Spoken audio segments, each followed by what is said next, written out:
And so in your case, what were some of those scalability issues?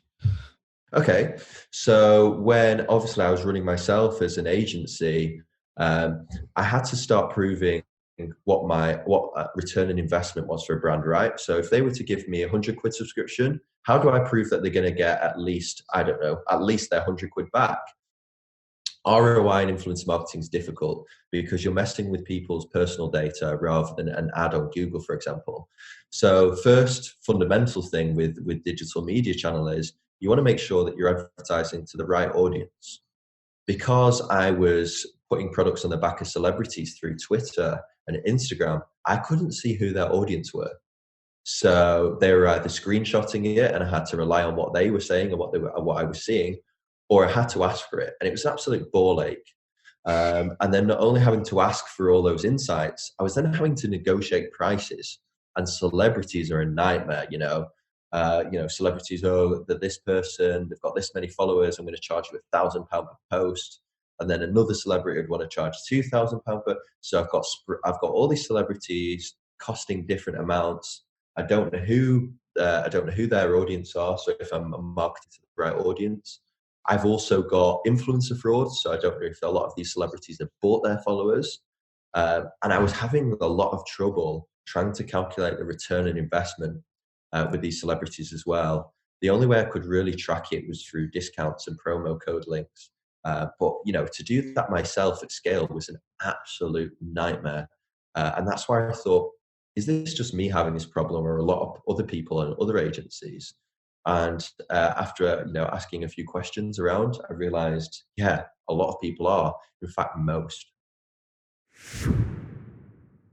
There was one story I saw. It was a quote somewhere. I think it was in an article where it said you helped increase someone's month-to-month revenue by over 1,500%. Can you tell that story? Yeah, that's correct. So this was one of my first campaigns where he said, right, okay, we've done a bit of testing. We think the model works. We want to give you £2,000 for a campaign. They agreed to do it. We used about 15 influencers. Biggest mistake I made was I spent half the budget on one big influencer. Some of them now are referred to as hero influencers. So let's call this person a celebrity. They were a celebrity. Mm-hmm. And I spent the other £1,000 on micro-influencers, people like me and you that have built small communities of followers. And what I'd realized was that, in fact, all the micro-influencers collectively drove, I would say, 3/4 of that return on investment. And the actual hero celebrity influencer didn't really drive any sales at all. That's interesting because influencer marketing as a whole is shifting towards micro influencers, and you have a case study that like perfectly complements that. That's correct.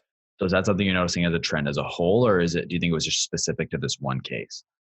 I think for anybody, obviously, that listens to, that's on social media and, obviously listening to this through social media, we look at the way it's going, we don't really believe what Kim Kardashian's promoting anymore. We don't believe, what David Beckham, the footballer, is talking about because we all know they're being paid for it, right? And I think now the way that social media is moving, we're just wising up to exactly why people are promoting things. And I think what fundamentally wins is authenticity. And authenticity comes from word of mouth. There's no stronger belief than what somebody says if it's through our family and friends, right? And that's what micro-influencing is. Micro-influencers are people that we truly believe in. They're our friends, they're our family, the people that have grown a small community that still care about what their audience think about them. Kim Kardashian doesn't necessarily care as much because her following's so big. But for a micro-influencer, they really care about what their audience think about them. And they really want to make sure that the products they talk about are actually, have value to them and they truly believe in it. And that's why it drives so much engagement and, on the other hand, return on investment for brands.